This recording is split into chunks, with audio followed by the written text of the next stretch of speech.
બોલો કાકા.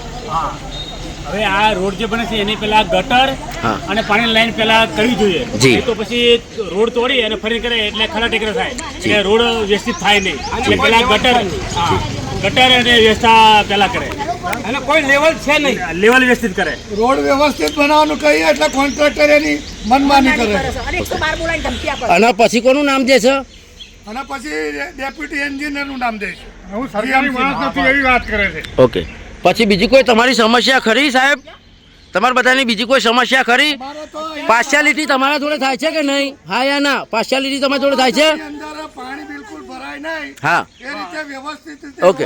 હવે કોના કહેવાથી તમારા ઘર એમને આ જે દેખાય છે કોના કહેવાથી તમારા ઘર આગળ આ બધું નીકળી ગયું? આમ સીધો લાઈન લઈ લે, સીધો પેલી બાજુ. કોના બેન તમે બોલો? કોણ કયા બેન બોલો? અને એની ડેઝિગ્નેશન શું છે બેન? એ જે હોય. ચલો ઓકે, ચલો ઓકે. હવે બોલો, હવે બોલો, હવે બોલો, હવે બોલો.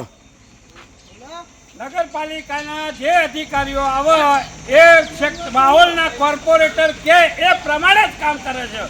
કોણ વાવના કોર્પોરેટર કોણ? નામ ચોક બોલો. કોર્પોરેટર જે હોય એ ક્યાં એ જ કરે છે. કોર્પોરેટરનું નામ બોલો.